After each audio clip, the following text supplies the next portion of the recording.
when I was in my late teens, early 20s, one of the things that weighed in my mind a lot of the time was the idea that once my brain solidified at the age of 25, that any habits that I had, any routine that I had would get solidified in my brain, and then that would be what I did for the rest of my life. So if I, woke up at a certain time, or if I made music, if I gymmed, if I ate certain things like that, those things would be solidified as like part of who I was, like forever and ever after the age of 25. And I remember I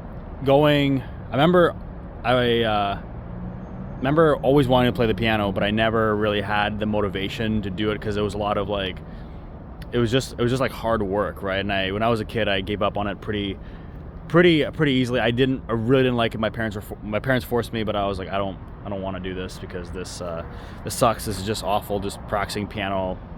I just did not like it as a kid. And as an adult, just the idea of my brain solidifying and not knowing piano scared me. So I took a course in university, music theory course, and that really helped me kind of give me the momentum to start like playing the piano, because I started like understanding how everything was intertwined, and that idea that my brain would get like solidified at the age of 25 kind of propelled me forward and made me. And I had a good year and a half maybe of playing piano routinely, like almost every single day. And I remember getting like really like, I'm not like amazing at piano, but I remember from like the point at which I was to the point that like I had gotten was like pretty substantial in a year and a half, right? Like if you do anything consistently, even for like an hour a day, or even half an hour a day for that matter, you are actually going to get really, really good at that thing. It's just really hard to find the time because our brains are so optimized in the now to even find like 30 minutes consistently every single day, or like motivate ourselves to do that every single day. Because motivation is also part of that like routine, that like those habits that come about. So yeah, that was the thing that really scared me. And now that I'm 29, I do feel I can still learn. Obviously, it's not like 25 suddenly there's a cutoff and your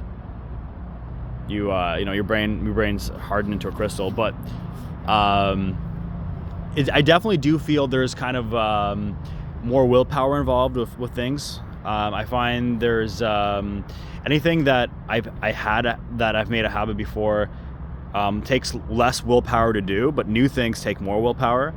So like I like to make music consistently. I make music consistently right now because it's just so easy. There's no willpower involved. And it's almost like it's almost like a cop out. Like I'm like, oh, like my brain's like, oh, like I kind of want to do another thing, but it requires a lot of willpower. So I just naturally like kind of go back into something easier, which is making music, which for a lot of other people, because they didn't optimize their brains around like making music in their youth, would find that a hard task. So yeah, and I find it interesting. I just find it interesting how, yeah, like 29 now, everything is kind of this is how the world seems at 29. How like you think about things from that perspective at 29. Yeah, but yeah, part of that idea of my brain solidifying was scared me, right? But the idea itself, of the fear itself, was something I didn't want to embed, right? Like I didn't want to embed myself with the fear of like being afraid inherently that, I can never be above my brain. And it's true, you can never be above your brain. You always have to kind of, you're it's like kind of, life's kind of fatalistic in that sense. Like whatever you are, you just are.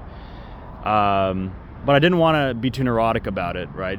With that self-awareness that, my brain is going to eventually solidify and I'm just going to be the same person forever.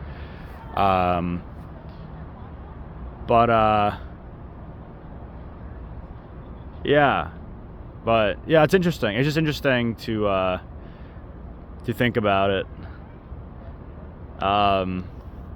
Yeah.